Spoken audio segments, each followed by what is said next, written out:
ninga omusajja omusiraamu kinkakatako okusobola okwebaza Katonda. Then azira nkabaseka atusabira alhamdulillah alladhi hadana hadha wama kunna linahtadiya lawla an hadana Allah. Assalamu alaykum wa rahmatullahi wa barakatuh. Seka sali ansaba okwata akazindaala ako otuyise mu dduwa. Bwe tunaamala edduwa tugenda kutandika okuintroducinga fe abali wano, then omukolo gwende mu maaso. Okay, tulete nniya tusome edduwa. Al-Fatiha. A'uubillahi minash shaitaani rajiim. Bismillahir rahmaanir rahiim. Alhamdulillahi rabbil aalamiin. Ar-Rahmaanir Rahiim. Maaliki yawmiddiin. Iyyaaka na'budu wa iyyaaka nasta'iin. اهدنا الصراط المستقيم صراط الذين أنعمت عليهم غير المغضوب عليهم ولا الضالين آمين. يوم سقام آمين. ربنا تقبل منا إنك أنت السميع العليم. آمين. وتب علينا يا مولانا إنك أنت التواب الرحيم. آمين. اللهم يا الله آمين. نسألك خير ما في هذا اليوم، آمين. فتاه ونوره ونصره وبركته. آمين. اللهم يسر لنا ولا تعسر علينا. آمين. الله توانسهم كل نقول واليرو، توانسهم كل جفون نقول واليرو. آمين. نفتكر press conference yaffe ey'omugenyi waffe mufti menk. Tusaba Allah tuwanguyirize byonna obubaka buno obw'omugenyi waffe okutuuka bumutuukeko ne butuuke ne ku bannayuganda bonna, mutali kusasula maddiini wadde mawanga, bajje basome ku musajja wa Katonda. Ai Allah tuwanguze, ya Allah, Allah tuwanguze, kkiriza edduwa yaffe yali mu kifo kino aveewo nga Allah amalidde obwetaavu bwe. وصلى الله على سيدنا محمد وعلى آله وسلم والحمد لله رب العالمين. Sebo neyanziza nnyo okutulembera edduwa eyo amangu ennyo.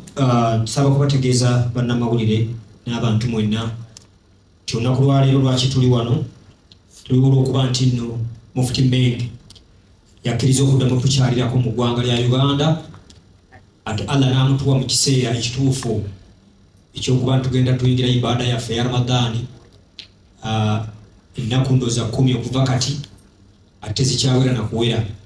Kati kyamukisa mulungi okuba nti ali mu kujja wano kola daawa nga naffe emitima gyaffe gijja kuba wegiri mitebenkevu nga enniye eyongedde okulinnya okusobola okuba nti nno tumuwuliriza nnyo. Mufti menk si wa busiraamu bwokka, mufti menk eddagala lya nsi, kubanga ebigambo byayogera bikwata ku buli muntu yenna. Mu kaseera kano nsaba kubategeeza nti nno panel gye mulaba waggulu etudde be bagenyi baffe, basponsa baffe abakwatidde wamu okulaba nti nno omukolo guno gusobola okubeerawo. Omugenyi ajja si Munnayuganda, naye okuba nti asobola okutindiga okuva gy'ava asobole okututuukako wano, twabadde ne sapooti y'abantu ab'enjawulo. Wano wennyini wentudde waliwo omukulu, nsaba ayogere erinnya lye abeeyanjulire tugende mu maaso. Webale nnyo. Assalamu alaikum wa rahmatullahi wa barakatuh. Amannya mpitibwa Adam Idris Sekubwa nga mba mu kitongole ekya World Travel, nga tuli basanyufu nnyo okubeera nga mufti menk akomawo mu Uganda, era nga World Travel twayagadde nnyo kubanga tubeeramu, kubanga kigenda yambako abavubuka okubeera nga tusoma omulamwa omukulu ogwa mufti menk, era okusoma kugenda tambulira ku muvubuka omusiraamu n'engeri gy'akwasaganyamu emirimu gye. Amu ku ffe tugenda okusaala, bwe tugenda okukola esobola tuyinza ogyerabira, so twandibadde tujja ne tubeerawo. Alhamdulillah. Nze Frank Gashumba mba mu Simuka Uganda, nange neegase nammwe kusabira Katonda okukyala kwa mufti menk tuviiremu okuyiga. Mufti menk to me tewali ndowooza motivational speaker oba scholar ku nsi kuno amwenkana kaakati. Ebigambo biri beyond obusiraamu. Ndi musanyufu nammwe abaategese okukyalako wano nti mwaleese omuntu omutuufu mu kiseera ekiki ekituufu. Kwebale nyo bale ddala. Assalamu alaikum warahmatullahi wabarakatuh. Assalamu warahmatullahi. Introduce yourself. Zemtakwa Mariam Gemanya, CEO of Big Events. Thank you. Assalamu alaikum wa alaikum assalam. Baganda waffe mwenna abaze mwebale kujja. Nina omukisa guno okubeera partner wa Big Events. Kulaba kwa mufti menk omusajja gwemanyi nga asinga okubunyisa oba okubuulira enjiri egatta abantu bonna. Egatta abakristaayo, abakristu, abasiraamu, aba Seventh Day n'amawanga amadiini amalala gonna. Embulira ye embulira y'omuntu wa bulijjo mu mbeera ze tulinamu nga abantu ba bulijjo. Kulwange nga balamba rugahara ateni twaniriza nnyo mufti menk era tumukakasa nti okukyalako wano tujja kumuwa VIP treatment esingira ddala era n'ebyempuliziganya ebyuma amataala bijja kubeera nga bye twakola omulundi oguwedde enamboole okusaba okwa bonna okw'olwokutaano okuteekeddwa olwokutaano mu kisaawe Makerere. So njita mwenna oba oli mukristaayo oba oli mu Seventh Day oba oli musiraamu bakunga mujje mu bungi Makerere mu kusaba kuno okw'enjawulo oba mu lusomo olw'enjawulo olugenda okulembera mufti menk. Mu ngeri y'enjawulo tuyise ba mufti bonna aba Uganda, ne tuyita n'abakulembeze b'amadiini bonna aba Uganda, ne tuyita ne Interreligious Council of Uganda okutwegattako e Makerere.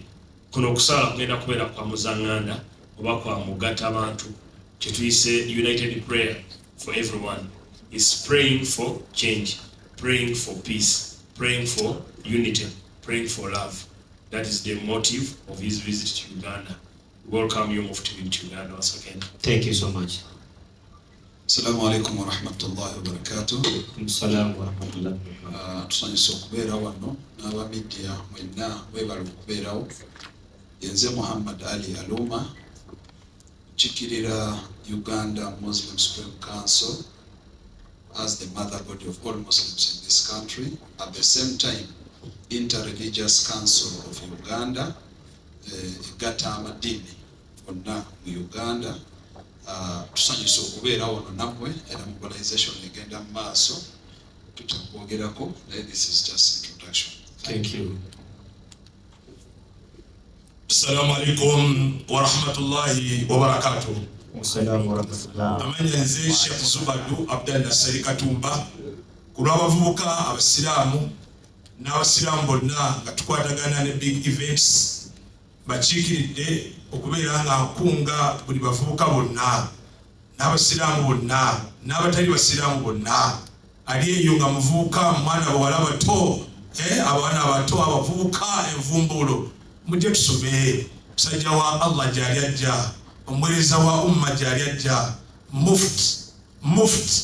mufti menk omumanyi ogenda mulaba ebigambo bijja kuba birungi mujje tujja byogera inshallah nga bampadde akakisa akalala naye tosulwa mufti menk. Assalamu alaikum warahmatullahi wabarakatuh. Assalamu warahmatullahi. Thank you part of this conference. Amanya gange bakita Halima Ahmad nga nkiikirira iPhone Store Uganda. Okay, kale tweyanziza nnyo tweyanzeege. Naye bwe tuzze tusoma ebitabo n'eddaawa okubanga ebuna natukirira baseeka abamu nga seeka muzana nafa natuka ne mugamba seeka Kulaani eyogera ku mizaani nga omulimu omubi ennyo nti omuntu yenna alina bwakubonerezebwa oyo apima ebipimo ebitawera. Ne muganda naye abasuubuzi mu kikubo gye tubeera n'ab'ennyama bonna bali ku mizaani kwe bakolera bo nga temubagobanga mu mbeera eno mubasomesa kubalungamya. Naffe guno bwange mulimu Allah bwe yatutondera okukola lwaki temutulungamya bulungamya ne tuba nti nno tutambulira mulimu gwaffe lillah tukukole tuveeyo nga tusigadde tutukuma obusiraamu. Nanyamba nampuliriza nannungamya era wenjogera ntubadde ne baseeka benja baseka kiti balima mu kyeyune batukola daawa eya ba artist abasiraamu badde mugiraba ne Thuraya mu bifo ebimu mu Ramadani.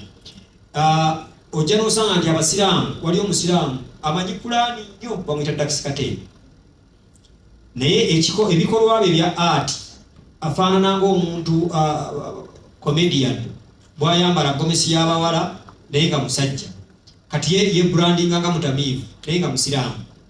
Kati nga nina okumugamba nti ekituufu kiri bwe kuba omulimu ng'ogukoze, funa time ekola ibaada etegeeza nti nze Juma muganda wange bebeku lusali oli mulasita naye gwe sali, funa obudde obukola omulimo nemanye nti bwe tuba ku ibaada, kubanga bannaffe abalala Pastor Bugembe ajja n'atuyita celebrity night, ffenna n'atukugumbiramu ne baseeka n'atutwala ne tukola ebintu. Ffe tufuna ddi obudde obugamba nti naffe baartist abasiraamu sobola okuyimira ne ngamba nti nze Idrisa Musuuza eno essaawa nkola kyange kya busiraamu, guno mulimu naye nzeewo. So kituyambye okulaba nti tusobola okuvaayo. Mufti menk oyo y'omu ku abadde agezaako okutambuza enjiri eri bagamba nti funa time wennyininyini wezuula ogambe nti yenze Musa ensonga esinga obukulu okutamira n'okusaala. Kati ebibonerezo bibiri tobyeteekako, togaana gwetamiira naye manyi nti mutamidde naye n'okusaala. Bw'onookola okusaala ennyo essaawa ejja kuloga nti yakutamira si kulungi obuzibu tebukukkiriza, naye bwesalira emisango ebiri ogaana okusaala ate neyongera n'okutamiira. So bw'omala okugenda bw'oti wali n'otamiira n'ogamba naye kati bannange swala n'ofuna wuzo n'ogenda okuddamu, toyinza kuddayo kunywa cupa ndala kuba ogamba atamidde tasaala.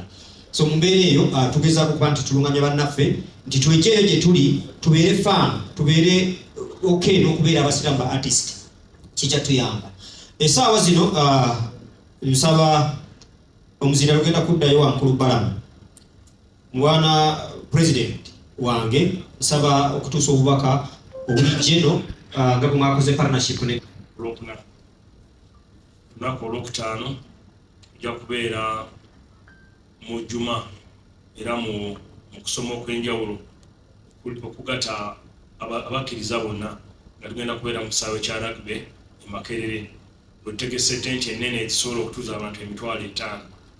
Tusuubira Mufti Menk okubeera olunaku olw'okusiba n'abasiraamu era yajja okugabula ekyemisana. Ategeseewo ekyemisana ky'abasiraamu n'abakkiriza ba Katonda bonna abantu ba Allah mwenna. So tubayita mu bungi abakristaayo, abakristu, abasiraamu, abadiventi, ffenna mujje mukwano gwaffe atugatta agenda kubeera mu Uganda ku Lwokutaano ate ajja tuwa n'ekyemisana e Makerere. So abalina obuveera mujje n'obuveera wamwe n'abalina abantu bamanyi ogamba tulekange tekamala osobola nga tovudde wala nga taxi tekukyajinge ova mu bitundu by'ekawempe jangu ne katuleko bakuteeri wali wansi emyaliro wegiri emikeeka n'emisaalo byonna tubitegese bulungi era nebaza nnyo omuto wange Bigi okulaba nti akoze ekivuga kya VIP nga ky'abasiraamu bakristu buli muntu agenda kubeera Makerere. Njala kwebaza mu ngeri enjawulo President wa Uganda akkiriza ku lunaku olw'omukaaga okusinkana Mufti Menk ne bamufti ba Uganda bonna abaliko abawumula n'abakulembeze b'obusiraamu ng'agenda kuba nammwe ekyemisana mu makaaga ga State House Entebbe. So bamasheefu mwenna balwa zammwe zibatwala Entebbe zigenda kubatuukako, kyemanyiwe bunaazibira Big ajja kuba atandisa ozitambuza okulaba nti ffenna tuwerekera Mufti Menk tubeeremu gye tuyise unity meeting oba friendly meeting. Omukulu gyasazeewo okuwa omukulu Mufti Menk. Mufti Menk yakulira obusiraamu mu Harare mu kibuga kya nsi gye bayita Zimbabwe era emirimu gye ebiseera ebisinga gikolera Saudi Arabia.